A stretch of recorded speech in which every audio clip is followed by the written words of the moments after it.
Rasulullah Shallallahu Alaihi Wasallam bersabda, Allah itu akan tetap mengawetkan sebuah nikmat kepada satu keluarga selama keluarga itu menjadi fasilitator untuk memberikan kebaikan kepada orang di sekitarnya. Selama dia dan keluarganya selalu menjadi fasilitator untuk memberikan manfaat kepada orang di sekitarnya, maka selama itu pula nikmat yang Allah berikan kepada mereka dipertahankan oleh Allah. Tapi kalau orang yang diberikan kenikmatan sudah tidak lagi memberi manfaat kepada orang di sekitarnya, Allah ambil nikmatnya, Allah cabut anugerah yang Allah berikan kepada mereka, Allah lalu pindahkan kepada keluarga yang mau berkomitmen dengan semua kenikmatan yang mereka peroleh untuk memberikan kenikmatan kepada yang lain. Semoga inilah yang menjadikan kita senantiasa bersyukur pada sesuatu yang kecil, apapun yang telah datang pada anugerah kehidupan kita. Semoga kita bisa memberikan manfaat kepada orang. Semakin banyak manfaat yang kita berikan, semakin bertahan nikmat itu pada kehidupan kita. Semakin minus kita memberi manfaat, entah itu kepada dakwah ataupun manfaat kepada manusia di sekitar kita, maka semakin gampang kenikmatan itu dicabut oleh Allah dan dipindahkan kepada orang lain yang mereka terus memberi manfaat kepada orang-orang di sekitar mereka. Semoga kita senantiasa menjadi hamba yang mampu bersyukur pada sesuatu yang tampaknya remeh, dan senantiasa satu hari yang kita lewati tidak pernah kecuali kita memberi manfaat kepada orang di sekitar kita. Kepada Allah kita bersyukur, dan kepada Allah kita menggantungkan segala urusan kehidupan kita. Sebelum kita mulai kajian kita, saya akan sampaikan sebuah kisah nyata yang disampaikan oleh seorang syekh besar dari Arab Saudi. Beliau pernah menyampaikan sebuah kisah nyata. Ada salah satu kenalan beliau, seorang dai dari daerah Maroko, daerah Maghribi. Dai ini pada satu waktu di dalam tidurnya beliau bermimpi didatangi oleh Rasulullah Shallallahu Alaihi Wasallam. Ketika beliau menjumpai Rasulullah di dalam mimpinya, dan kita tahu bahwasanya mimpi berjumpa dengan Nabi merupakan mimpi yang tidak bisa direkayasa, karena sesungguhnya setan tidak bisa menyerupai dengan Rasulullah Shallallahu Alaihi Wasallam di dalam mimpi manusia. Maka dai ini bermimpi menjumpai Rasulullah dengan semua sifat yang beliau tahu dalam kehidupan kitab, dan ketika didatangi oleh Rasulullah di dalam mimpinya, maka Rasulullah berkata kepada dai ini, temuilah fulan wa absyirhu bil jannah. Kamu temui fulan, tinggalnya ada di Saudi, di daerah dekat Mekah. Temuilah dia, namanya fulan bin fulan bin fulan, dan kabarkanlah kepadanya bahwasanya dia itu adalah penduduk surga. Maka kemudian beliau bangun dari mimpinya. Hari yang kedua beliau mimpi kembali, didatangi kembali oleh Rasulullah Shallallahu Alaihi Wasallam di dalam mimpinya, dan Rasulullah kembali berkata kepada beliau, kamu temui orang di dekat Mekah, namanya fulan bin fulan bin fulan, wa absyirhu, katakanlah kepadanya bahwasanya dia penduduk surga. 2 hari. Kemudian masih beliau ragu. Kemudian pada hari yang ketiga, maka beliau bermimpi kembali dengan mimpi yang sama, dan konten mimpinya tidak sama sekali berubah, redaksinya sama. Berjumpa dengan Nabi 3 hari berturut-turut, tidak ada yang disampaikan Nabi kecuali temuilah fulan bin fulan bin fulan di daerah ini, dan katakanlah dan kabarkanlah bahwasanya dia itu adalah penduduk surga. Maka ketika beliau yang ketiga kalinya bermimpi, maka beliau betul-betul mantap dan yakin. Mimpinya ini betul-betul merupakan sebuah isyarat yang harus beliau respon dan harus beliau penuhi apa yang diminta oleh Rasulullah di dalam mimpi itu. Beliau kemudian mengumpulkan tabungan, lalu beliau melakukan perjalanan dari Maroko ke Saudi. Sekaligus pula beliau melaksanakan perjalanan umroh. Ketika beliau sedang umroh, menyelesaikan perjalanan umrohnya, maka ketika beliau menyelesaikan perjalanan umrohnya, dia menghubungi beberapa teman-temannya, para thalabatul ilmi, para penuntut ilmu di Saudi, di Mekah dan di Madinah. Lalu beliau meminta tolong supaya mencari tentang seseorang yang namanya fulan bin fulan bin fulan yang beliau temui di dalam mimpinya. Masya Allah. Maka seluruh circle-nya, linknya beliau yang ada di Saudi, di Mekah, merespon, akhirnya mencarikan nama daerah itu, lalu dicari, lalu ketemulah di satu daerah, nama yang hampir sama dengan nama itu. Namanya sama, bukan hampir sama. Namanya sama, fulan bin fulan bin fulan. Maka beliau dai ini bersama dengan para ulama-ulama yang datang dari kota Mekah yang menjadi temannya dai dari Maroko ini mendatangi tempat tersebut.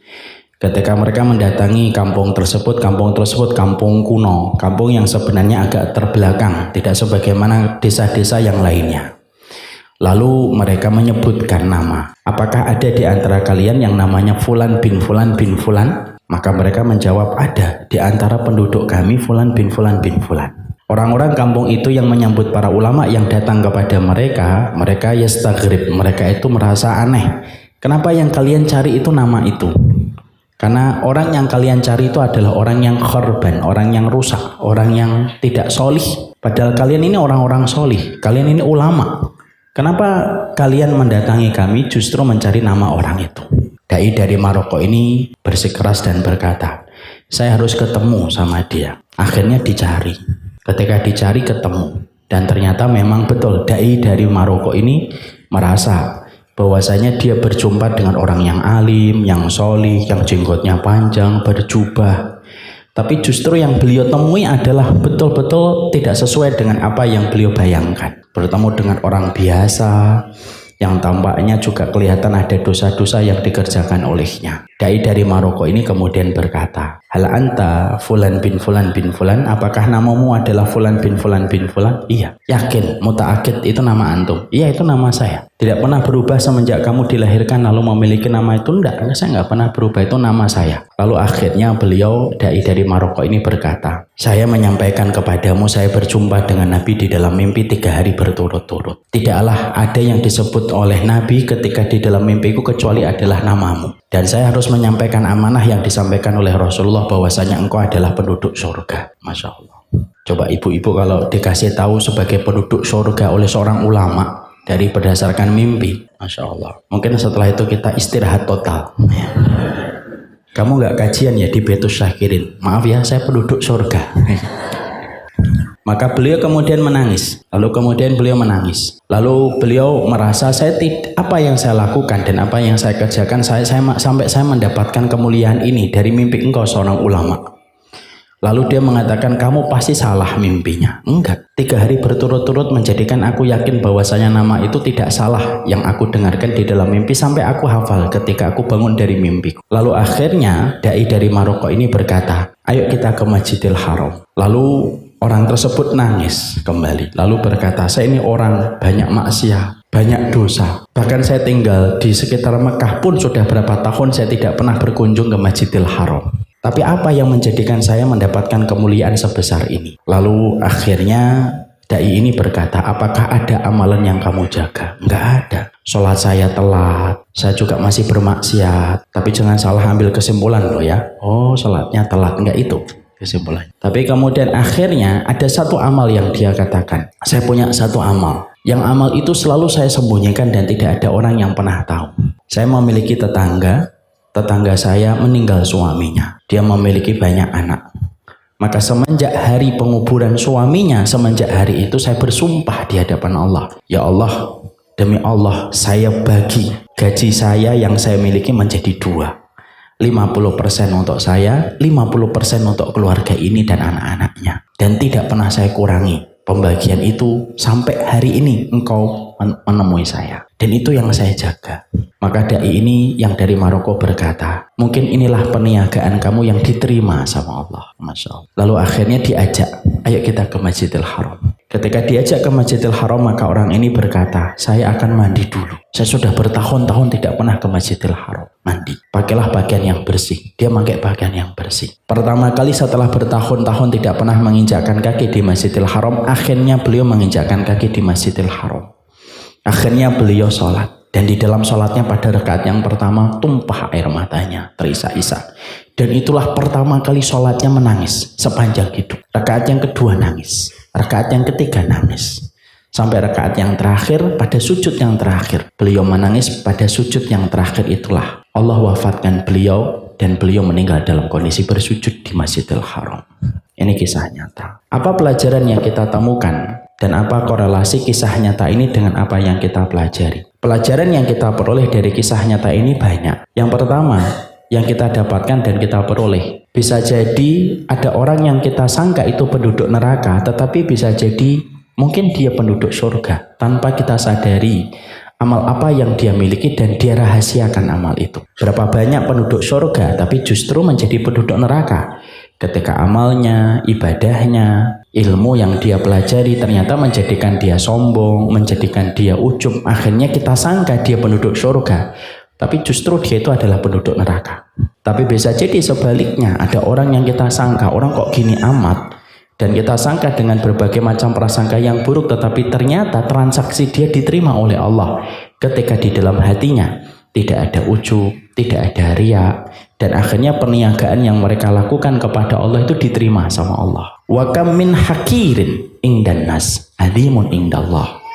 Maka ulama ini berkata, berapa banyak satu amal yang tampaknya hina di mata manusia, tapi ternyata dia besar di sisi Allah. Wa kam min azimin indan nas hakirun indallah. Berapa banyak perkara yang tampaknya agung, dihormatin orang, tapi ternyata dia remeh di sisi Allah, dan kita tidak pernah bisa meraba. Makanya kalau seseorang itu meninggal dunia, apapun yang dia lakukan, apapun yang dia kerjakan, jangan pernah memvonis apakah dia penduduk surga ataukah penduduk neraka, karena kita tidak pernah tahu. Dan kisah ini betul-betul membuktikan bahwasanya sesaat sebelum dia meninggal dunia, penduduk kampungnya saja mengatakan, ngapain kamu ketemu sama orang ini? Orang ini kherban, orang ini rusak. Kalian itu ashkalukum ashkalul alim. Kalian itu penampilannya ulama, dan kalian, sebagian dari kalian itu saya kenal sebagai ulama besar di kota Mekah. Kenapa kalian menemui fulan bin fulan bin fulan ini? Itu pernyataan dari penduduk kampungnya sebelum rombongan ulama ini bertemu dengan beliau. Itu menggambarkan kepada kita bahwasanya kita tidak pernah tahu siapakah yang diterima oleh Allah dan tidak. Makanya jangan pernah sekali-kali kita mencap orang lain, kamu penduduk neraka. Haram. Karena kita tidak pernah tahu bahwasanya surga itu miliknya Allah, dan surga itu kalau sudah miliknya Allah tergantung Allah untuk menerima siapa yang Allah terima dari amalnya dan siapa yang Allah tidak terima. Wong namanya surga itu miliknya Allah. Tapi jangan pernah remehkan amal, karena kita tidak pernah tahu yang kita remehkan tetapi bisa jadi mulia di sisi Allah. Yang kita dapatkan pelajaran yang kedua itu apa? Masya Allah ya. Disinilah kita betul-betul memiliki sebuah harapan besar. Membicarakan tentang kematian, terutama dari kisah-kisah nyata yang semacam ini, bisa membangkitkan semangat kita ketika kita terus menuju kepada Allah. Bahwasanya kita terus menabung harapan kita, optimisme kita dengan kematian yang sejatinya pasti akan menyapa pada kehidupan kita. Kita terus berharap, kita terus menata optimisme kita. Jangan pernah putus asa dari rahmatnya Allah. Jangan pernah merasa bosan untuk melakukan kebaikan. Jangan pernah letih untuk melakukan ketaatan, karena kita tidak pernah tahu pada ketaatan manakah yang kita lakukan yang diterima oleh Allah. Dan itulah yang menjadi sebuah pelajaran. Dan itu korelasinya dengan apa yang kita pelajari dalam kitab At-Tadhkirah. Kenapa kita mempelajari kitab At-Tadhkirah? Menghadirkan bayangan kematian, supaya ketika hadir bayangan kematian pada kehidupan kita sehari-hari, itu bisa menjadikan kita terus beramal dengan sesuatu yang kita niatkan untuk kita bawa pada kehidupan kita setelah mati. Hati yang sedih itu hati yang justru tidak pernah memikirkan kematian. Uniknya kematian itu dalam kehidupan iman itu apa? Semakin kita memikirkan dunia, semakin mati hati kita. Jadi kalau kita berpikir dunia terus, semakin mati hati kita. Tapi uniknya semakin kita memikirkan kematian, semakin kita melihat gundukan tanah, semakin kita memikirkan kehidupan di bawah tanah, semakin menghidupkan hati kita. Dan ketika hati kita hidup, ketika kondisi hati kita hangat, maka disitulah ibadah akan kita lahirkan di dalam perjalanan kita menuju kepada Allah. Disinilah kita belajar. Kita terus menghadirkan kematian pada kehidupan kita karena kita paham betapa besarnya pengetahuan tentang kematian supaya menghadirkan hati kita, supaya hati kita menjadi hidup. Dan sesungguhnya hati itu hidup ketika terus jujur membicarakan kematian. Kita tidak boleh benci sama mati, karena tidak ada yang benci mati kecuali adalah orang yang ada di dalam hatinya kemunafikan. Kalau kita takut sama mati, itu tanda keimanan. Tapi kalau benci kematian itu tanda kemunafikan. Dan sesungguhnya ketika kita membicarakan kematian, disitulah kita paham apa yang dikatakan oleh Abu Darda. Abu Darda itu pernah berkata, saya mencintai kematian karena di balik kematian itu saya akan berjumpa dengan Allah. Zat yang mencintai saya lebih daripada siapapun makhluk-makhluk yang ada di atas muka bumi. Nah, itulah yang menjadikan kita mempelajari tentang At-Tadhkirah, sebuah kitab yang menghadirkan makna kematian pada kehidupan kita, supaya kita terus bertransaksi kepada Allah. Apa yang kita lakukan, apa yang kita kerjakan, harus selalu kita kaitkan dan selalu kita niatkan untuk mencari keridhaan Allah, untuk melapangkan kehidupan barzah kita. Kehidupan taklim, kehidupan dakwah saya, kehidupan puasa kita mungkin kemarin pada tanggal 9 dan 10. Apapun yang kita lakukan harus kita niatkan menjadi nur, menjadi cahaya ketika kita berada di alam barzah. Wallahu a'lam bishawab. Hujan ya, Masya Allah. Masya Allah. Berkah insya Allah. Kita akan mempelajari halaman ke-42. Sekarang kita akan menerangkan tentang apa yang disampaikan oleh Imam Qurtubi, tanda iman pada orang ketika meninggal dunia. Tentunya ketika Imam Qurtubi menerangkan kepada kita tentang tanda-tanda keimanan, maka tanda-tanda itu ada dua. Ada tanda iman kepada orang yang meninggal dunia, ada tanda kemaksiatan pada orang ketika meninggal dunia. Dan kita akan membahas dulu apa itu tanda iman ketika orang itu meninggal dunia, supaya kita bisa meraba, kita bisa mendiagnosa yang ada di antara kita ketika meninggal dunia, untuk kita menjumpai dan kita melihat apa tanda keimanan ketika orang itu meninggal dunia. Maka dikatakan oleh Imam Al-Qurtubi di dalam salah satu riwayat yang disampaikan dalam riwayat Ibnu Majah dan dari Buraidah, Rasulullah SAW menyampaikan, al-mu'min yamutu bi araqil jabin. Sesungguhnya orang mukmin itu kalau dia meninggal dunia, Rasulullah memberikan sebuah kata sifat, yaitu hal, al-mu'min. Mukmin itu kalau dia meninggal dunia, al-mu'min yamutu bi arqil jabin. Orang mukmin itu kalau meninggal dunia memiliki salah satu sifat, yaitu bagaimana dahinya dan pelipisnya itu berkeringat. Jadi kalau ada seseorang yang kita menjumpai bagaimana kematian dia, lalu kita menjumpai bagaimana dahinya dan bagaimana pelipisnya berkeringat ketika dia sudah dinyatakan meninggal dunia, itu salah satu tanda keimanan orang itu meninggal dunia dan merupakan salah satu tanda husnul khatimah. Husnul khatimah itu tidak selalu meninggalnya ketika sujud. Husnul khatimah itu tidak selalu meninggalnya ketika sedang tawaf. Husnul khatimah itu tidak selalu melulu bahwasanya meninggalnya ketika sedang puasa. Tapi salah satu di antara tanda husnul khatimah selain meninggal pada saat dia beribadah, maka ada orang yang tidak sedang beribadah tetapi meninggalnya dalam kondisi berkeringat dahinya dan berkeringat keningnya, maka pada saat itulah kita melihat dan menjumpai tanda keimanan. Kita kalau sudah mendapati ada orang kok berkeringat ketika dia meninggal dunia, berarti itu imannya telah dibenarkan oleh Allah. Orang itu beriman, ibu dan bapak. Mukmin itu imannya ada dua. Ada iman yang didustakan oleh Allah dan ada iman yang dibenarkan oleh Allah. Ya, makanya ketika perjalanan manusia ketika meninggal dunia menuju ke langit yang ketujuh, lihat bagaimana penilaian Allah. Allah itu kalau menilai orang yang beriman, Allah mengatakan, shadaqa abdi, hambaku ini telah benar. Benar apanya? Benar imannya. Kalau kemudian ada orang fajir atau orang munafik meninggal dunia, maka Allah menyampaikan, kadzaba abdi, hambaku ini telah berdusta, walaupun dia mengatakan dirinya beriman. Berarti iman itu ada dua. Ada iman yang dibenarkan oleh Allah, ada iman yang didustakan oleh Allah. Dan kita harus senantiasa merasa dan meminta kepada Allah supaya iman kita dibenarkan oleh Allah. Yang menjadi musibah paling besar pada kehidupan manusia dalam perjalanan hidupnya, ketika dalam perjalanan hidupnya ternyata iman yang dia sangka dia beriman, lalu ternyata imannya tidak dibenarkan oleh Allah, sebagaimana orang munafik. Orang munafik itu merasa beriman, tetapi Allah mengatakan wa ma hum bimu'minin, mereka tidak beriman, iman mereka didustakan oleh Allah. Jadi yang kita khawatir itu bukan hanya maksiat, yang kita khawatirkan bukan hanya dosa-dosa yang dikerjakan.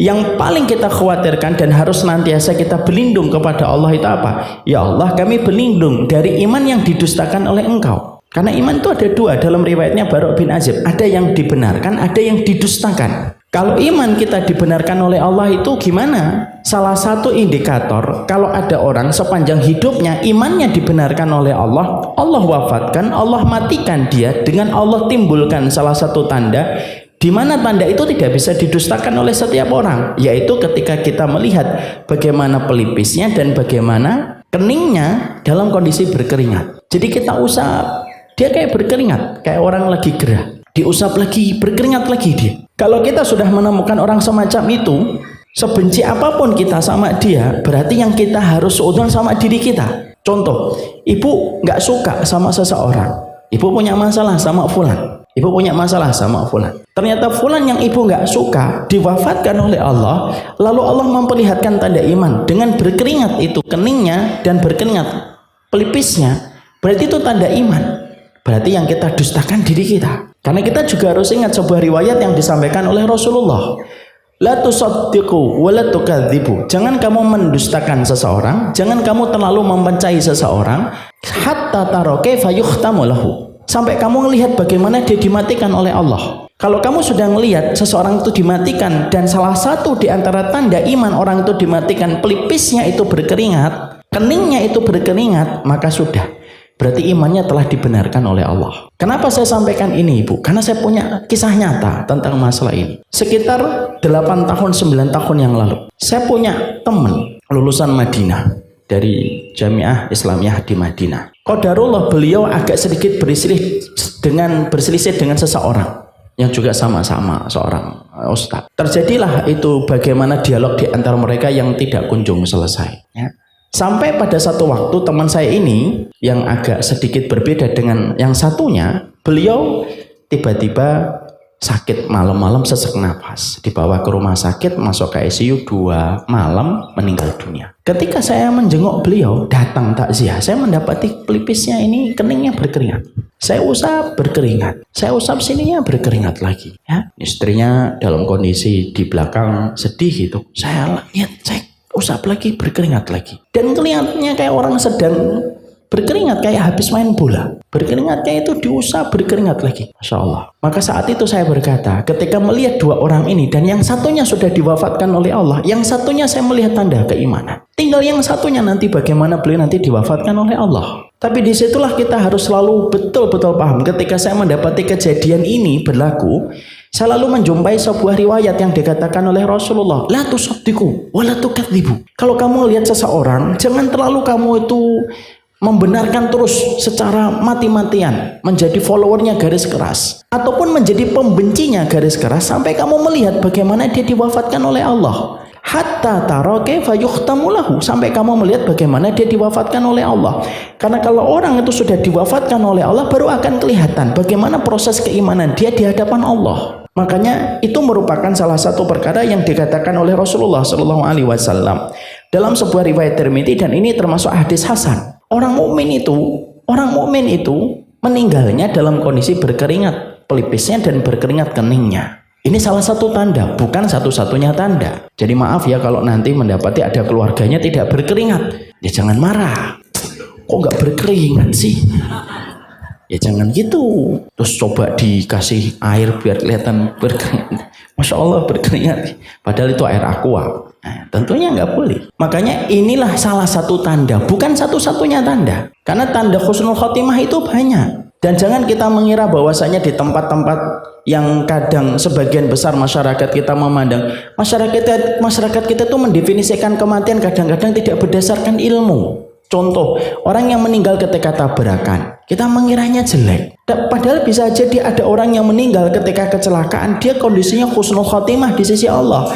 Dia keluar dari rumah, tidak ada niatan yang dia miliki, kecuali ingin memberikan rezeki yang halal untuk keluarganya. Baru ngelewatin 3/4 kemudian dia tertabrak dengan mobil ketika naik motor. Tapi meninggalnya husnul khotimah. Tapi bisa jadi ada yang meninggal ketika tidur dalam kondisi su'ul khotimah. Kenapa? Karena dia sebelum tidur tidak ada yang dia pikirkan kecuali kemaksiatan. Yang difikirkan dosa. Perempuan mikir laki-laki, laki-laki mikir perempuan. Contohnya ketika sebelum tidur, lalu dia tidur dalam kondisi mati, ketika di dalam tidurnya dia bermaksiat kepada Allah. Itu su'ul khotimah. Ada yang meninggal ketika sakitnya lama. Masyarakat kita suka mendefinisikan dan mempersepsikan, matinya sakitnya lama, nyusahin keluarga. Lalu dibandingkan dengan orang lain yang meninggalnya tidak perlu sakit lama. Itu loh beda dengan orang itu batuk 3 kali meninggal dunia. Lalu merasa bahwasanya yang batuk 3 kali lebih beruntung di hadapan Allah daripada yang sakit lama. Padahal Imam Qurtubi nanti di tengah-tengah sini, nanti Imam Qurtubi berkata, justru terkadang orang yang meninggal sakit dulu itu lebih beruntung daripada yang meninggal secara mendadak. Tidak bisa digeneralisir, tapi dalam beberapa kasus lebih baik sakit dulu. Kenapa kok sakit dulu, Ustaz? Karena ketika dia sakit, dia bisa ihtisab, dia bisa mencari pahala di balik sakit yang dia dapatkan. Ketika dia sakit, dia bisa ngasih wasiat kepada keluarganya, apa yang harus dikerjakan dan apa yang harus dilakukan. Ketika dia sakit, dia bisa meminta maaf kepada orang yang pernah dia zalimi. Dan itu terkadang tidak bisa dilakukan sama orang yang matinya mendadak. Dalam beberapa kasus. Tapi kan masyarakat kita sudah keburu-buru mengatakan gitu. Dia mah matinya gampang, cegukan 2 kali lewat. Beda dengan itu, 3 tahun gak mati-mati. Nah, itu termasuk salah satu di antara yang kita harus luruskan. Makanya ini pula yang menjadikan kita akhirnya memahami salah satu di antara pembahasan yang disampaikan oleh Imam Qurtubi. Kalau kamu menjumpai seseorang meninggal dunia dalam kondisi dia berkeringat, maka itu tanda kematian husnul khatimah. Siapakah di antara agama ini yang meninggal dalam kondisi berkeringat? Rasulullah.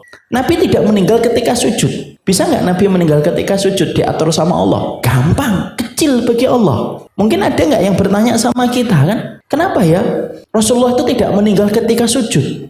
Kenapa Nabi tidak meninggal ketika berjihad? Kenapa Nabi tidak meninggal ketika tawaf? Kan indah betul kalau kita mendapati wah meninggalnya Rasulullah itu ketika tawaf. Allah itu mewafatkan Rasulullah di atas pangkuan Aisyah radhiyallahu anha. Itu memiliki banyak pelajaran. Salah satunya kenapa Allah wafatkan Rasulullah di atas pangkuan Aisyah? Supaya kita mengerti bagaimana kedudukan Aisyah di hati Rasulullah dan di hadapan Allah. Jadikan yang menjadi objek fitnah yang luar biasa sampai hari ini.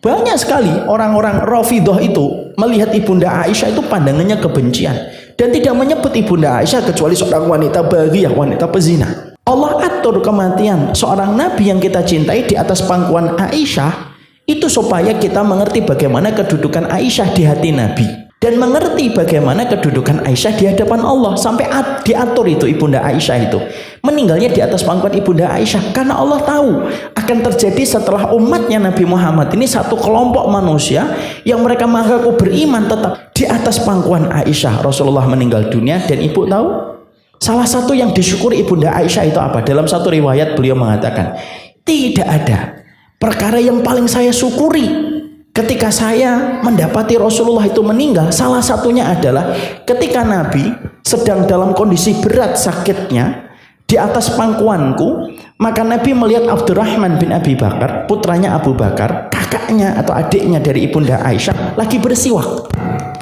Lalu Nabi melihat siwak itu terus. Wa yutimun nadhar ilaih. Yutimun nadhar itu melihat siwak itu terus. Karena aku tahu Nabi itu mencintai siwak. Dan Nabi mungkin merasa akan bertemu dengan Allah untuk membersihkan apa yang mampu dia bersihkan. Maka dia melihat siwak itu. Saking kuatnya sakaratul maut, Nabi tidak bisa berucap untuk meminta siwak. Itulah sakaratul maut yang dirasakan Nabi. Maka aku paham yang dimau oleh Nabi. Aku minta siwaknya, sini siwaknya. Abdurrahman lalu memberikan siwak itu kepada Ibunda Aisyah. Lalu dicari sisi yang belum dipakai sama Abdurrahman. Pada sisi yang baru itu, maka diginikan sama Ibunda Aisyah. Lalu diberikan kepada Nabi dan Nabi memegangnya. Tidak kuat mengangkat siwaknya. Diangkat siwak itu oleh tangannya Ibunda Aisyah, diusapkan itu ke mulutnya Rasulullah. Apa testimoni dari Ibunda Aisyah? Saya bersyukur kepada Allah. Tidak ada bau yang dibawa Nabi ketika dia berjumpa dengan Robnya kecuali bau mulutku yang ada di bau mulutnya Rasulullah. Itu Ibunda Aisyah, siwak. Jadi habis dari mulutnya Ibunda Aisyah. Jadi Nabi itu bukan hanya minum di bekas minum Ibunda Aisyah. Nabi itu bukan hanya minum pada bekas minumannya Ibunda Aisyah. Bahkan tidak ada bau yang dicium oleh Nabi ketika terakhir kali beliau sebelum berjumpa dengan Allah, kecuali yang dicium itu bau mulutnya Ibunda Aisyah. Karena yang menjadikan siwak itu bisa dipakai, dicari serabutnya itu dengan gigi dan lidahnya Ibunda Aisyah. Saking begitu besar kedudukan Ibunda Aisyah. Dan ada satu peristiwa yang menarik Ibu, yang kalau saya boleh cerita Ibunda Aisyah, kapan-kapan kita cerita Ibunda Aisyah. Kalau kajian ini sudah selesai ya sekitar 7 tahun lagi lah. Ibunda Aisyah itu ketika meninggalnya Rasulullah itu di mana? Di rumahnya Ibunda Aisyah, di kamarnya Ibunda Aisyah radhiyallahu anha. Ketika sudah dikuburkan, apakah Ibunda Aisyah pindah rumah? Enggak, dia tetap di situ. Pertanyaan kita adalah, kenapa Rasulullah tidak dikuburkan di Baqi? Karena ibu harus paham, kulturnya kenabian itu diwafatkan di mana beliau meninggal. Itu kulturnya kenabian. Itu merupakan sifat warisan para nabi. Jadi dia tidak dipindah. Makanya Rasulullah kenapa tidak dipindah ke Baqi? Karena memang sejarahnya para nabi itu diwafatkan dan dimakamkan di tempat dia wafat. Makanya di kamarnya Aisyah Rasulullah dimakamkan. Ibunda Aisyah apakah langsung pindah? Tidak pindah, Bu. Masya Allah ya. Beda kan kalau wanita hari ini pindah 2 kilo dia. Karena mungkin malam tidak bisa tidur. Beliau di situ. Lalu kemudian tetap dia berani membuka bajunya, memakai jilbabnya, tidak pakai baju di dalam kamar itu ketika masih ada kuburan Nabi. Dan beliau berkata apa, Bu? Saking menjaganya kepada aurat. Itu adalah suamiku. Meninggal itu setelah itu 2 tahun setelahnya siapa? Abu Bakar. Dimakamkan di mana? Di dekat Rasulullah. Ketika dimakamkan Abu Bakar di dekat Rasulullah, Ibunda Aisyah masih membuka baju, masih membuka jilbab. Dia berkata, itu adalah bapakku dan dia mahramku. Setelah itu meninggal Umar bin Khattab, dan Umar bin Khattab wasiatnya dimakamkan di dekat Rasulullah. Setelah diwafatkan itu Aisyah, Umar bin Khattab dimakamkan di dekat Abu Bakar. Semenjak saat itulah Aisyah ingin pindah, dan semenjak saat itu tidak pernah Ibunda Aisyah membuka jilbabnya dan membuka pakaiannya semenjak Umar bin Khattab dimakamkan di dekat Abu Bakar. Dan dia berkata, karena beliau adalah laki-laki asing. Saking begitu malunya Ibunda Aisyah, sampai yang meninggal pun dia masih menjaga aurat. Itulah seorang wanita mukminah. Makanya semenjak Umar bin Khattab dimakamkan di dekatnya Abu Bakar, maka beliau ingin pindah karena beliau merasa tidak bisa membuka baju. Padahal Umar bin Khattab sudah meninggal dunia. Masya Allah, Ibu. Saking begitu malunya Ibunda Aisyah, sampai meninggal, orang meninggal pun beliau masih malu. Bayangkan dengan hari ini, Ibu, nggak meninggal, hidup, nggak punya malu. Ibunda Aisyah itu sampai segitunya. Makanya Masya Allah, disitulah kita menjumpai, kembali kepada topik, disitulah kita mendapati dan kita mendapatkan bahwasanya Rasulullah diwafatkan di atas pangkuan Aisyah. Bau mulut yang terakhir yang dicium di bau mulutnya Rasulullah itu adalah bau mulutnya Ibunda Aisyah radhiyallahu anha, untuk menunjukkan kepada kita Nabi Allah itu sudah men-setting diwafatkan nabinya di atas pangkuan Aisyah supaya kejadian itu bisa menjawab tuduhan fitnah yang ditujukan kepada istrinya Nabi. Dan hari ini masih banyak orang yang memfitnah Ibunda Aisyah. Bahkan ada orang Rafidah yang menjadikan dzikirnya itu dengan melaknat Ibunda Aisyah. Ya, nasallallahu alaihi wal afiyah. Disitulah kita memahami betapa luar biasanya kedudukan Ibunda Aisyah di hati Rasulullah SAW. Dan Nabi ketika meninggal dunia, lalu akhirnya beliau meninggal dunia, maka beliau dalam kondisi berkeringat dahinya, berkeringat pelipisnya. Dan ucapan Nabi yang terakhir kalinya sebelum akhirnya beliau itu meninggal dunia adalah ila rafiqil a'la, menuju kepada teman-teman yang terbaik di tempat yang tertinggi. Itulah ucapan Nabi. Saya belum pernah, Ibu, mendapati sebuah riwayat yang menerangkan bahwasanya ucapan Nabi sebelum meninggal dunia mengatakan ummati, ummati. Dan kisah itu sangat tersebar luas di mana-mana. Ucapan Nabi sebelum meninggal dunia ummati, ummati. Yang saya jumpai di banyak sekali kitab tidak pernah menerangkan tentang kondisi Rasulullah menyebutkan kata ummati tanpa menafikan dan meragukan bagaimana Rasulullah mencintai umatnya. Tapi perkataan Nabi sebelum meninggal dunia itu, sebelum mengucapkan ila rafiqil a'la, beliau itu mengatakan apa? Allahumma inna lil mauti lasakaratun. Ya Allah, ternyata setiap kematian itu memiliki sebuah pintu yang disebut dengan sakarat. Nabi mengucapkan Allahumma inna lil mauti lasakaratun. Ya Allah, ternyata setiap kematian itu memiliki satu pintu yang disebut dengan pintu sakarat. Dan itulah pintu berat yang nanti kita akan terangkan. Disitulah yang diucapkan oleh Nabi. Nabi pernah mengucapkan ummati pada konteks kejadian yang lain, bukan pada saat akan meninggal dunia. Itu yang saya dapati dan saya jumpai. Tanpa kita menafikan betapa besarnya kecintaan Nabi kepada umatnya. Siapa yang paling dipikirkan Nabi setiap saatnya? Umatnya. Tapi fakta yang terjadi ketika Rasulullah itu akan meninggal dunia, maka Nabi itu mengatakan Allahumma inna lil mauti lasakaratun. Sesungguhnya setiap kematian itu memiliki sakarat, dan itulah perkara yang paling berat. Jadi kalau kita bisa bayangkan, Ibu, nanti kita akan belajar apa perkara yang paling menyakitkan yang pernah diderita oleh manusia. Para ulama menerangkan ada 2 yang paling berat. 1 sakaratul maut, yang kedua sakit ketika melahirkan. Ya. Tapi yang puncak itu adalah ketika orang melewati sakaratul maut. Nanti kita akan terangkan di babnya khusus. Para ulama lalu mengatakan, kenapa orang mukmin itu berkeringat? Ya, kenapa orang mukmin itu berkeringat? Karena keringat itu tanda dan simbol malunya seorang mukmin ketika akan berjumpa dengan Allah. Simbol malunya orang mukmin itu kalau akan berjumpa dengan Allah itu dengan berkeringat dahinya, akan berkeringat pelipisnya. Itu simbolnya orang mukmin ketika akan meninggal dunia, ketika akan berjumpa dengan Allah. Sebagaimana kalau kita bertanya, apa simbolnya laki-laki dan perempuan ketika mereka memiliki rasa kepada seorang lawan jenis? Mungkin wajahnya memerah. Sebagaimana kita menjumpai banyak sekali keterangan laki-laki, perempuan, kalau mereka senang kepada lawan jenisnya, maka memerah pipinya mereka, tanda malunya mereka.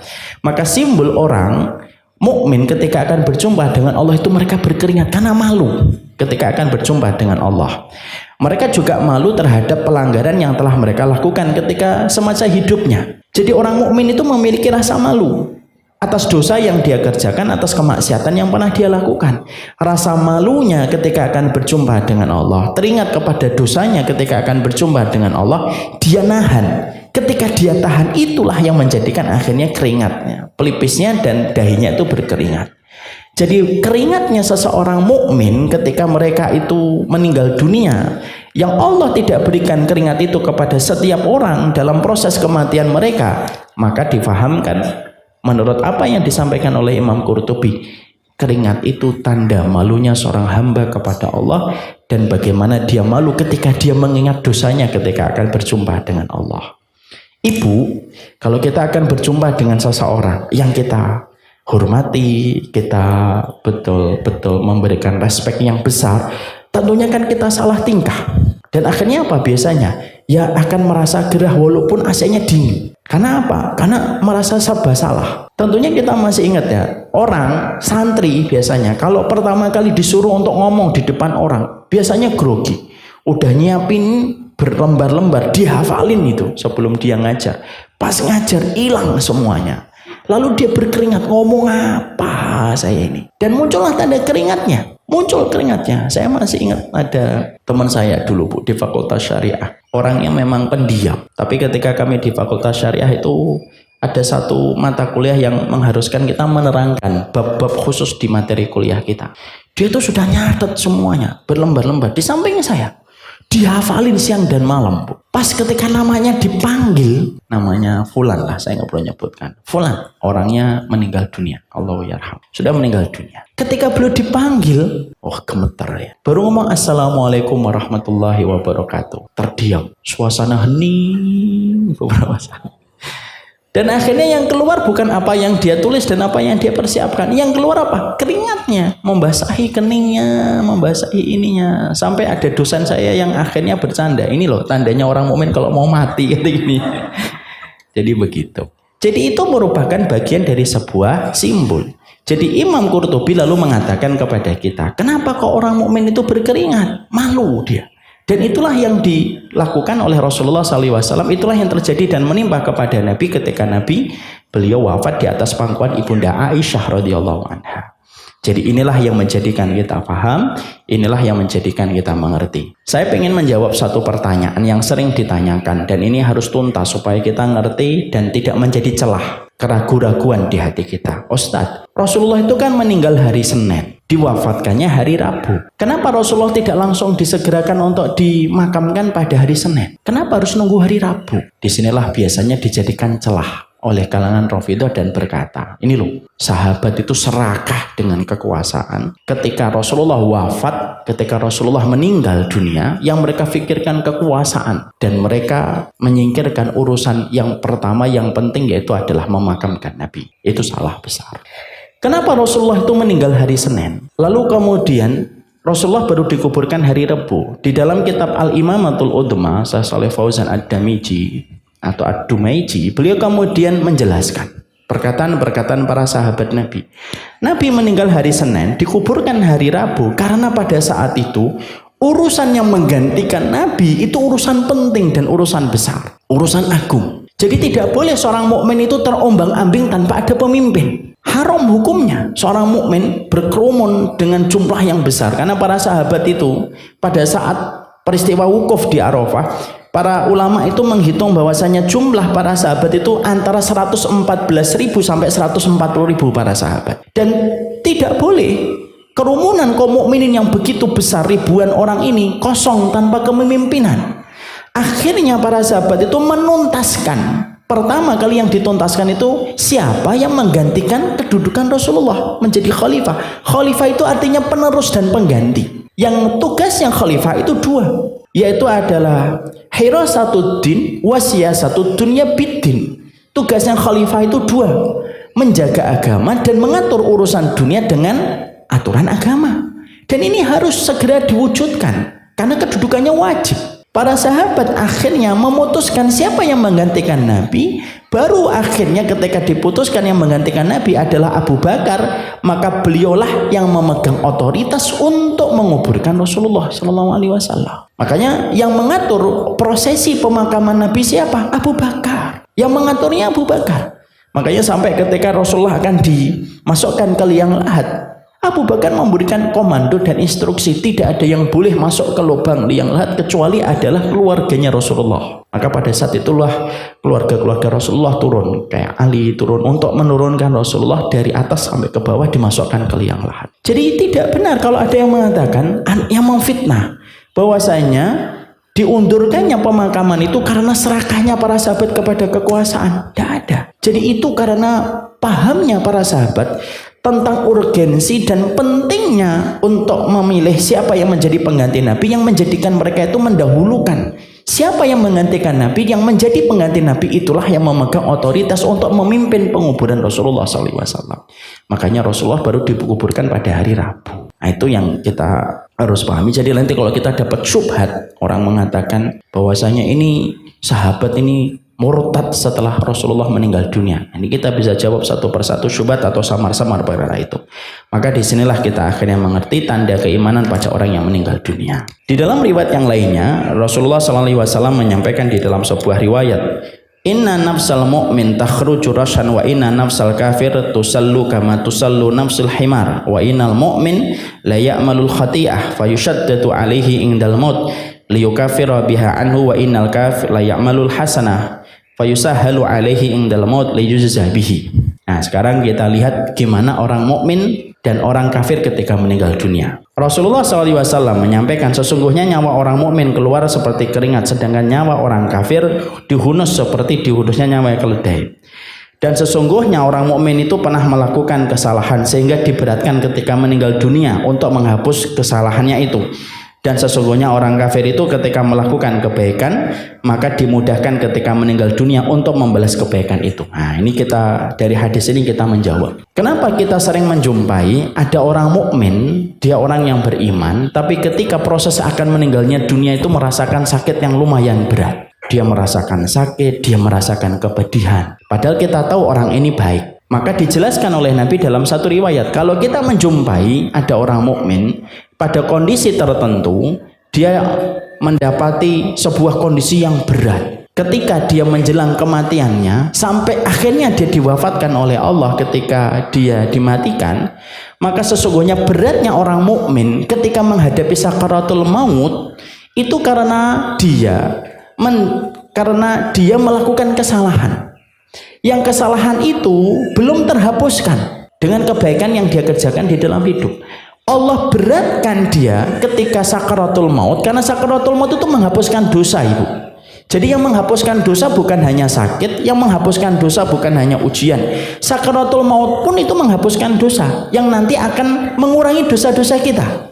Ada orang mukmin yang terkadang kita jumpai dia di ICU. Misal sampai 2 hari, 3 hari, 4 hari, 5 hari. Nah, untuk billahi min dzalik, dia berada di ICU lalu baru meninggal dunia. Pertanyaan kita, kenapa dia harus merasakan di ICU sampai 5 hari baru meninggal dunia? Kok kelihatannya berat dengan seluruh alat yang menopang dia, dari alat yang dipasang kepala sampai kemudian kateter dipasang, sampai kemudian pernafasan harus dibuka mulutnya, sampai akhirnya semua tanda harus kelihatan gitu. Dan dia melewati itu, padahal secara zahir kita melihat kebaikan iman sepanjang hidupnya. Maka kata Nabi, kalau kamu melihat ada orang yang beriman, kok kelihatannya berat pada saat proses sampai kematiannya, bisa jadi orang itu masih memiliki dosa. Yang tahu tentang dosa itu adalah Allah. Allah beratkan proses sakaratul mautnya supaya Allah punya alasan menghapuskan sebagian dosanya yang belum terhapuskan dengan amal soleh yang dia kerjakan dalam hidup, supaya ketika dia mati melewati sakaratul maut itu, sebagian dosanya sudah hilang dengan rasa sakit tiada tara yang dia dapatkan sebelum kematiannya.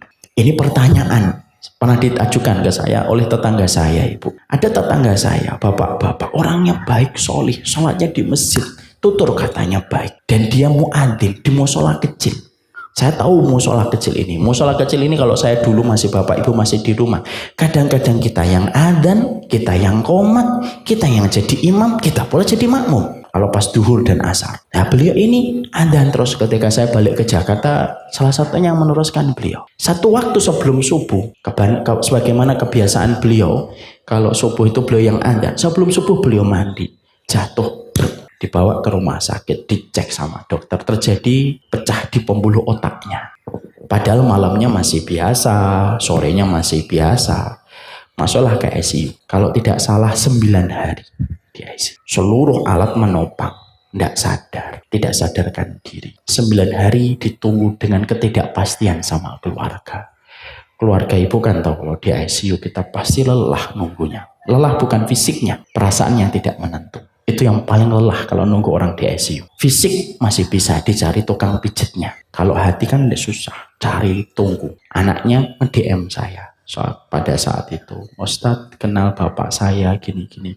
Qadarullah pas saya pegang DM itu, padahal DM Masya Allah ya ada ratusan tiap waktu itu. Qadarullah saya megang pas baca sebelum subuh. Saya tahu beliau, oh iya masuk ICU, Ustaz. Terjadi pembuluh yang pecah di pembuluh otaknya sampai akhirnya meninggal dunia.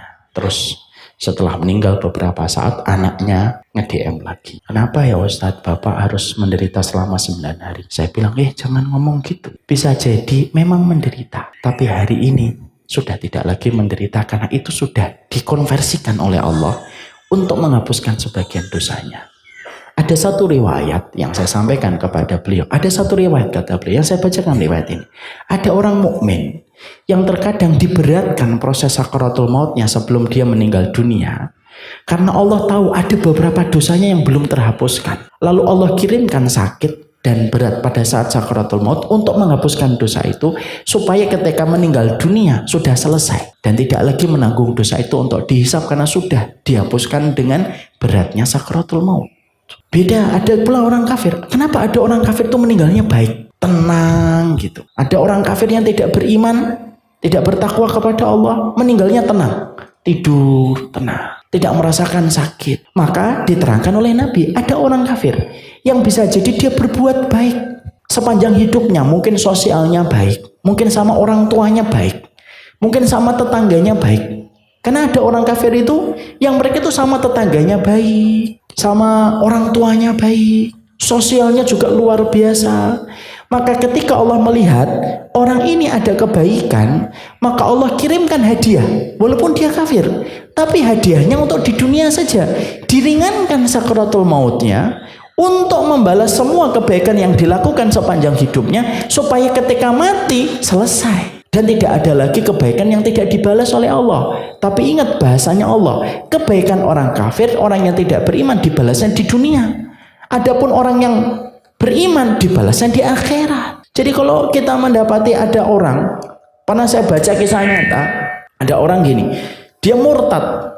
Salah satu alasannya adalah, saya pernah melihat ada teman saya tidak beriman sama Allah, meninggalnya baik, meninggalnya tenang. Oh berarti agama dia yang benar, dia murtad. Akhirnya dia murtad. Padahal kalau saya ketemu sama dia, saya pengen ngomong, bisa jadi teman kamu memang baik. Makanya diringankan prosesnya sebelum meninggal dunia. Supaya ketika prosesnya sudah disempurnakan oleh Allah, tidak ada lagi balasan yang akan dia tuntut di hadapan Allah. Karena semua kebaikan dia sudah dibalas oleh Allah dengan kebaikan di dunia. Maka itulah salah satu jawaban. Kalau kita mendapati Orang-orang yang kita kenal, dia tidak beriman kepada Allah, dia tidak tidak beriman kepada Allah, tidak bersyahadat kepada Allah, tapi meninggalnya dalam kondisi yang baik karena ada kebaikan yang dia kerjakan. Kebaikan itu yang akhirnya disempurnakan oleh Allah balasannya sebelum dia mati. Dan akhirnya ketika dia mati selesai. Semuanya nanti tinggal mempertanggungjawabkan keimanan dan kekufuran. Makanya disinilah saya sampaikan kepada ibu-ibu semuanya dan bapak. Kehidupan kita beribadah kepada Allah itu tidak cukup hanya menjadi baik, tapi harus menjadi benar. Hari ini narasi yang kita dapatkan di media itu selalu bercerita tentang apa? Yang penting orang itu baik, yang penting itu baik. Betul, itu memang benar. Tapi yang kurang sempurna dan kurang tepat itu apa? Kalau kamu hanya sekedar baik, karena kebaikan itu tidak cukup sampai kita menjadi benar. Orang yang baik harus benar, dan orang yang benar harus kulturnya baik. Tapi yang hanya menjadi baik itu tidak cukup. Makanya kalau ada yang mengatakan semua agama itu baik, saya setuju. Tapi tidak semua agama benar, karena yang benar hanya Islam. Semua agama mengajarkan kebaikan. Betul, semua agama itu mengajarkan kebaikan. Tapi yang mengajarkan kebenaran, innad dina indallahil Islam. Kalau kita tidak jeli dan tidak teliti memperhatikan setiap narasi, berapa banyak orang yang terperosok kepada kerusakan karena tidak teliti kepada narasi yang sering diperdengarkan kepada kita. Disinilah kita paham. Kamu kalau baik dibalas oleh Allah. Iya, Allah itu sifatnya Rahman. Salah satu konsekuensi sifat Rahmannya Allah itu apa? Membalas setiap kebaikan walaupun orang kafir. Itu pun dibalas oleh Allah. Itu konsekuensi sifat Rahmannya Allah. Tapi Allah juga memiliki sifat rahim. Sifat rahimnya itu hanya berlaku kepada orang mukmin. Orang mukmin itu dua. Dia harus baik dan dia harus benar. Kalau ada yang benar tapi tidak baik, ketidakbaikan dia bisa mengurangi ibadah. Tapi kalau orang baik doang tidak benar, tidak pernah cukup di hadapan Allah. Karena di hadapan Allah itu butuh legalitas. Dan legalitas itu adalah syahadat kita kepada Allah dan Rasulnya. Ya? Makanya kalau kita sering berdebat sama orang orientalis atau orang pluralisme, mereka mengatakan semua agama itu baik. Betul, saya juga nggak menafikan itu.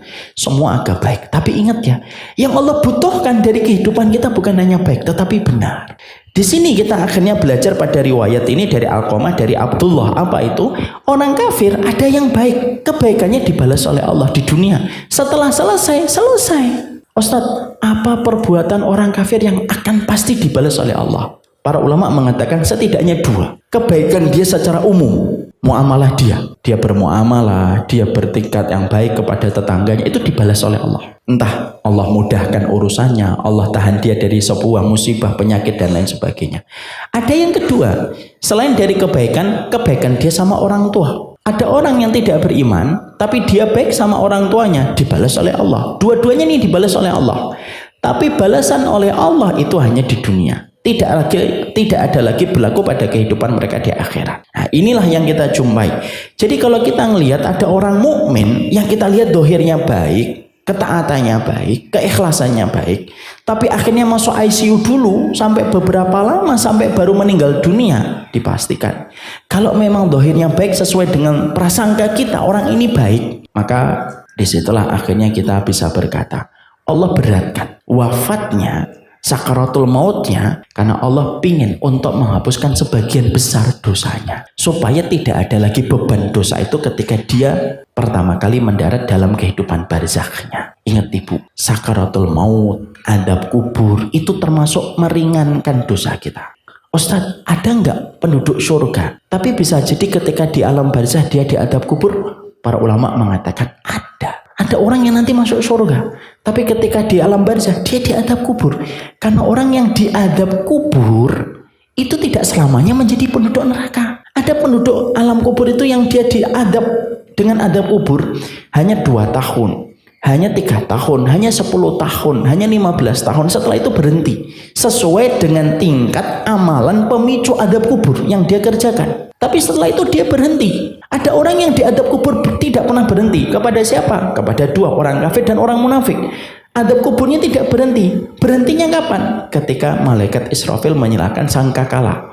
Pertama, menuju sangkakala yang kedua. Disitulah istirahat orang kafir dari adab kubur. Jadi sangkakala ditiup berapa kali? Di dalam akidah Ahlussunnah ada yang mengatakan 3 kali, Ada yang mengatakan 2 kali. Saya berpegang kepada pendapat sangkakala itu ditiup 2 kali. Jarak antara sangkakala yang pertama dengan sangkakala yang kedua jaraknya 40. Tapi apakah 40 apa? 40 tahun, 40 hari, 40 pekan, 40 jam. Tidak ada yang tahu, hanya Allah yang tahu.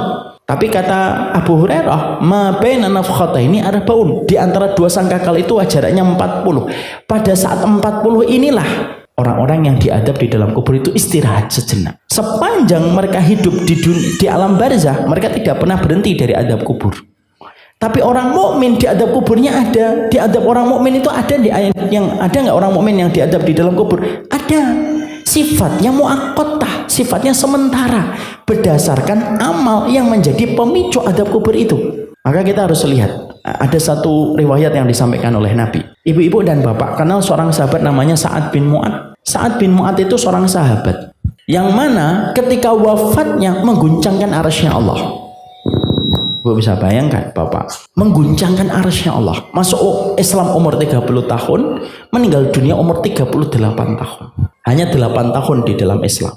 Ketika meninggal, Rasulullah mengatakan yahtazu bi arsyir rahman. Ketika meninggal, arasy-Nya Allah itu berguncang. Lalu Nabi bersabda di dalam satu riwayat, nanti kita bahas di tengah. Ketika orang itu memasuki alam barzah, ada sebuah lubang sempit yang pasti dimasuki sama setiap ruh. Jadi di alam barzah itu ada lubang sempit yang dimasuki oleh setiap ruh, kata Rasulullah. Setiap ruh yang meninggal dunia berarah menuju ke alam barzah itu dia melewati lubang yang sangat sempit. Kalaulah ada yang bisa selamat dari lubang yang sempit itu, maka yang lebih pantas untuk selamat itu adalah Sa'ad bin Mu'ad. Tapi Sa'ad bin Mu'ad pun tidak selamat dari lubang yang sempit itu. Cuma bedanya orang mukmin kalau melewati lubang yang sempit itu ketika menuju ke alam barzah, maka sempitnya itu langsung membuka. Lalu dia mendapatkan penuh cahaya dari apa yang dia kerjakan ketika di dunia. Sholatnya, puasanya, sodakohnya, dakwahnya, amar ma'ruf nahi munkar, semua jadi cahaya. Tapi dia melewati lubang yang sempit itu. Para ulama lalu menerangkan, kenapa sekelas Sa'ad bin Mu'ad yang wafatnya mengguncangkan arasy-Nya Allah, tapi beliau melewati lubang yang sempit itu. Kenapa harus melewati lubang yang sempit itu? Kayak kita masuk ke pesawat, kita ngelewatin apa itu? Hanggarnya. Sebelum masuk ke pesawatnya, kalau biasanya kita tertahan di situ, gerah atau dingin? Gerah, nggak ada pak, nggak ada AC-nya. Ibu pernah nggak? Ketika masuk pesawat Boeing besar gitu biasanya, masuknya itu kan nggak bisa langsung. Biasanya kita tertahan di ruangan antara ruangan menunggu pesawat. Ada sebuah kayak apa namanya? Hanggar ya. Apa ibu namanya? Belalai. Ya, belalai. Biasanya tertahan di situ ya. Kalau lancar, nggak apa-apa. Biasanya kalau pas macet, itu di situ panas, di situ nggak ada AC, udara juga tertutup. Kita bisa membayangkan dengan sebuah analogi sederhana. Orang ketika mati menuju ke alam barzah, kalau kita boleh ibaratkan ruang tunggu sebelum naik pesawat itu dunia. Pesawatnya alam barzah, ada belalainya, masuk ke dalam situ. Kita masuk ke situ dulu. Kata Rasulullah, lubangnya sempit. Kalaupun ada yang selamat dari lubang yang sempit itu, pastilah yang lebih layak untuk selamat itu Sa'ad bin Mu'ad, kata Nabi. Tapi Sa'ad bin Mu'ad pun tidak selamat dari lubang yang sempit itu. Para ulama lalu berkata, kenapa Sa'ad bin Mu'ad tetap mendapatkan lubang yang sempit itu ketika masuk ke alam barzah? Padahal wafatnya mengguncangkan arasy-Nya Allah. Karena beliau terekam di dalam beberapa kali hidupnya, beliau pernah melalaikan air kencing. Walaupun beliau mendapatkan kelapangan dalam urusan barzahnya. Disitulah akhirnya para ulama lalu menerangkan kepada kita, ada orang mukmin yang mereka itu nanti mendapatkan adab kubur dulu, lalu berhenti. Setelah adab kubur dia dapatkan, adab kubur itu menghilangkan sebagian besar dari dosa. Jadi Allah itu saking rahmatnya kepada kita, saking sayangnya kepada orang yang beriman, sakaratul maut yang dirasakan oleh setiap manusia itu mengurangi dosa. Ketika nanti di kuburan dia mendapatkan adab kubur, ngurangin dosa lagi. Maka ketika nanti dia berdiri di hisabnya Allah, maka nanti dosa-dosa itu dikurangi. Sakitnya sakaratul maut, kalau dia mendapatkan adab kubur dikurangi lagi. Sakit yang pernah dia terima, kesulitan yang pernah dia jumpai, dikurangi oleh Allah. Kenapa? Karena inginnya Allah memberikan rahmat kepada setiap makhluknya. Itulah bagaimana kalau kita itu bermuamalah dengan Allah. Makanya disinilah kita akhirnya menjumpai bahwasanya inilah orang yang beriman. Jadi ketika dalam kondisi mereka akan meninggal dunia melewati lubang yang sempit itu, Lalu dijadikan bahwasanya sakit yang diderita ketika sakaratul maut itu meringankan dosa dan kemaksiatan yang terjadi. Jadi mulai sekarang ibu, kalau ibu melihat ada orang yang ibu kenal, bapak juga melihat atau paham tentang seseorang, orang ini baik, kenapa masuk ICU dulu? Kenapa sakitnya sampai segitunya? Sampai kita nggak tega ngelihatnya. Itu caranya Allah untuk menghapuskan dan memberikan deterjen dalam tanda kutip kepadanya supaya dia terhapus dosa-dosanya, supaya ketika nanti menghadap kepada Allah lebih ringan dibandingkan dengan mereka yang tidak merasakan itu semuanya. Ya, itu yang kita harus mengerti. Sekarang mari kita membahas pada halaman berikutnya, pada halaman ke-45, lalu diterangkan kepada kita apa yang dialami manusia ketika nyawanya dicabut. Maka di sini Imam Qurtubi lalu menerangkan kepada kita, setidaknya yang diterangkan oleh beliau ada 3. Tapi kalau kita mengumpulkan beberapa riwayat, kita akan mendapati ada berapa kejadian ketika orang itu akan meninggal dunia. Orang itu kalau akan meninggal dunia ibu dan bapak, setidaknya ada 3 perkara besar yang akan dijumpai seseorang itu ketika akan meninggal dunia. Yang pertama, apa yang akan ditemuin seseorang ketika akan meninggal dunia? Yang pertama, tentunya di situ ada pertarungan antara setan dan malaikat, antara kebaikan dan keburukan ketika seseorang itu akan meninggal dunia. Makanya disitulah kenapa kita sebagai anggota keluarga, kalau mendapati keluarga kita akan meninggal dunia, jangan pernah ditinggal. Terus temani, terus lazimi dengan kita membacakan talqin la ilaha illallah di telinganya. Nanti kita di pembahasan juga ada. Ya, makanya kalau saya dalam kondisi tertentu, saya lebih baik memutuskan keluarga saya diambil dari ICU lalu dibawa ke rumah, ditemin dengan talqin. Maka menurut saya itu lebih baik kalau kondisinya sudah tidak lagi ada harapan secara zahir menurut pengertian medis. Itu yang saat itu kita harus tahu. Karena biasanya gini Bu, kalau sudah dibawa ke ICU, biasanya salah satu syarat di ICU itu apa? Tidak boleh ditemani. Anggota keluarga harus keluar, dan itu tambah berat. Tidak ada yang mentalkin, tidak ada yang berusaha untuk membimbing kalimat la ilaha illallah. Kalau saya jujur aja berkata, kondisinya berapa persen? Kalau kondisinya masih di atas 50, 60, 70%, tidak apa-apa. Di ICU bentuk ikhtiar. Tapi kalau kita tanya sama dokter dan dokternya mengatakan kondisinya berat Pak, mungkin di bawah 50%. Menurut saya bismillah, keluar ke kamar biasa saja. Lalu ditemani saat-saat yang terakhir. Kenapa? Pada saat itulah pertarungan besar-besaran antara setan untuk menggelincirkan dan memurtadkan dia dari agama Allah. Saya ketika bapak dalam kondisi Masya Allah ya, bapak masuk ke ICU. Saat itu saya berdoa sama Allah, ya Allah berikan saya kesempatan ngobrol kembali. Kalau memang Allah takdirkan beliau wafat. Masya Allah, saya ngerasa doa saya dikabulkan Bu. Bapak di ICU 2 hari membaik. Keluar dari ICU. Keluar di ICU karena protokolnya adalah COVID, saya tidak bisa nemuin. Padahal Bapak bukan COVID, saya juga kadang-kadang bingung sama prosedur. Padahal jelas bukan COVID. Nggak boleh ditemuin dulu. Membaik, ternyata beliau memburuk kembali. Masuk ke ICU lagi. Anehnya itu di rumah sakit, masuk ICU boleh ditengok ketika sudah memburuk. Akhirnya saya masuk ICU nemenin, ngobrol dengan Bapak sebentar. Dan Ibu maaf ya, kalau ibu mendapati dan bapak mendapati waktu sudah sedikit bertemu dengan orang yang kita cintai, 2 yang harus kita minta. Yakinkan dia bahwasanya dia dicintai oleh Allah. Yang kedua, minta maaf. Maaf ya Pak, banyak kekurangan saya. Maafin saya belum bisa berbakti. Maafin saya belum bisa berbuat baik. Kalau kita bertempur dengan waktu, udah minta maaf, terutama orang tua, minta maaf aja. Saya itu sampai minta maafnya sampai bapak saya itu saat itu komen pakai bahasa Jawa, wis tanang, jaluk ngapuro terus, wis tak ngapuro ora ono sing salah. Paham artinya? Meaning is gitu. Artinya adalah sudahlah nah, jangan minta maaf terus, sudah saya maafin, nggak ada kok, nggak apa, saya tetap minta maaf. Saya nggak bisa ngomong apa-apa sekarang. Saya maafin, dielus kepala saya. Dari kondisi ICU, membaik lagi. Keluar dari ICU. Udah 2 kali ICU. Qadarullah ditemani di kamar biasa, memburuk kembali Bu. Qadarullah. Saat itu saya bingung. Istri saya berkata, udah pulang. Bapak itu selalu nanya anak putrinya Bu. Mbak Risma. Anak putri cerebral palsy 50 tahun. Yang ketika masuk rumah sakit, kedua kakak saya nggak bisa ke rumah sakit kan karena cerebral palsy, Mas Yusar dan Mbak Risma. Tiap waktu yang ditanya, Yusar, sama Risma. Saya bilang baik Pak di rumah. Gawon Rene, gak bisa Pak, gak boleh rumah sakit. Pengen pulang, ya nanti kalau udah mau baik pulang.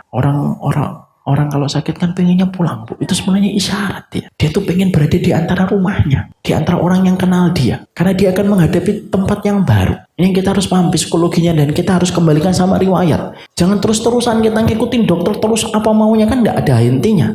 Ya kalau dokternya dokternya berilmu. Saya nggak mengatakan semuanya loh ya. Kalau dokternya berilmu, alhamdulillah. Kalau dokternya nggak berilmu, kadang-kadang kita baru ngomong apa langsung dekat. Saya tuh gitu Bu. Saya pernah itu mengalami pengalaman buruk. Saya akan kenang dokter perempuan ini. Saya lagi ngomong, dok gimana? Udah tenang aja. Gak usah kalut kayak gitu. Biasa aja, saya juga pernah ngalamin kayak gitu. Saya dalam hati saya nggak nanya kamu. Saya nanya perasaan ini tentang pintu surga saya gitu. Dan saya bayar di rumah sakit ini. Saya nggak bisa bayangkan itu kalau misalkan pasiennya mungkin nggak bayar, terus kayak apa perlakuan dokternya. Anak mau kehilangan orang tuanya kalau itu kan wajar. Dan ketika saya ngomong nanti gimana dok, masih bisa diajak bicara, boleh nggak saya ajak bicara? Udah jangan banyak nanya. Gimana sih dok? Oh semoga kamu nanti satu waktu ketika kamu kayak gini nggak ada yang memperlakukan kayak gini. Makanya saya ketika pada saat itu Bapak mau masuk rumah ICU lagi yang ketiga kalinya, saya ngobrol sama istri. Istri ngomong udah bawa pulang. Ketemuin dengan Mas Yusa dan Mbak Rizbi. Saya bilang, saya mau ikhtiar. Kita udah ikhtiar. Nanti kita di rumah kita pasang semuanya, kita rawat, kita temenin setiap hari, kita talkin, kita omongin kalimat yang baik. Saya istikharah. Saya ngobrol dengan teman-teman saya Bu, dari lulusan Madinah, sahabat-sahabat saya. Qadarullah, 3 dari 4 sahabat yang saya tanya ngomongnya udah di rumah sakit aja. Tapi kalau di ICU lagi, saya nggak boleh nemenin. Yang ketiga kali ini nggak boleh nemenin. Dibiarkan aja. Bapak di dalam ICU itu. Saya bismillah, akhirnya udahlah. Bismillah saya bawa pulang. Bawa pulang itu Masya Allah. Bapak sumringah. Seneng. Walaupun terengah-engah nafasnya. Ketemu Mbak Riz, ketemu Mas Yusa, dipegangin kakinya. Kita iringi, kita temenin gitu. Dan akhirnya beliau meninggal dunia pada hari Rabu tanggal 27 Ramadan. Tapi disitulah saya akhirnya berkata, kalau ibu nanti satu waktu berhadapan dengan kondisi berat, orang yang kita cintai sudah masuk ICU. Ya, karena kalau saya ngomong pas peristiwa ini terjadi, kadang-kadang saya susah Bu. Tapi kalau saya ngomong sebelum itu peristiwa terjadi, saya akan ngasih ilmunya supaya nanti bisa untuk kita jadikan perenungan. Kalau peristiwa itu terjadi, tanya sama dokternya. Berapa persen? Saat itu saya ngomong ada 3 dokter yang nanganin Bapak. Satu dokter mengatakan sudah di ICU aja, sudah bismillah doain aja. Dokter yang satunya ada dokter perempuan yang ternyata beliau pernah ngaji ke saya, walaupun hanya YouTube. Beliau ngomong sama saya baik banget. Semoga Allah merahmati dokter ini. Beliau mengatakan begini Ustaz. Kalau kondisinya Bapak masih umur 60-an, saya sarankan Ustadz untuk tetap percaya kepada apa yang kami ikhtiarkan. Tapi Bapak ini umurnya 84 tahun Ustadz. Kalau Ustadz mau bawa pulang, tidak apa-apa. Saya tahu, saya paham. Kalimat ini yang saya pegang. Dan Masya Allah itu. Dan itu merupakan salah satu keputusan yang menurut saya merasa beruntung. Keputusan itu saya ambil. Karena apa?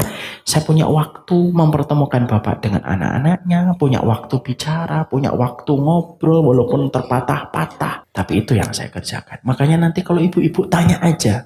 Prosentasenya berapa dok? Jujur aja. Prosentasenya 60-70 ya enggak apa-apa. Bismillah di situ. Tapi kalau prosentasenya di bawah 50 sudah. Pindah ke kamar biasa kita talqin ya. Jadi peristiwa manusia yang pertama yang akan dirasakan manusia ketika akan meninggal dunia itu ada 3. Yang pertama yaitu mendapati setan itu datang untuk menggelincirkan dan memurtadkan dia dari agama Allah. Mana dalilnya? Mana riwayat yang menerangkan bahwasanya setan itu mendatangi manusia ketika akan meninggal dunia? Nah itulah pembahasan kita berikutnya insyaallah.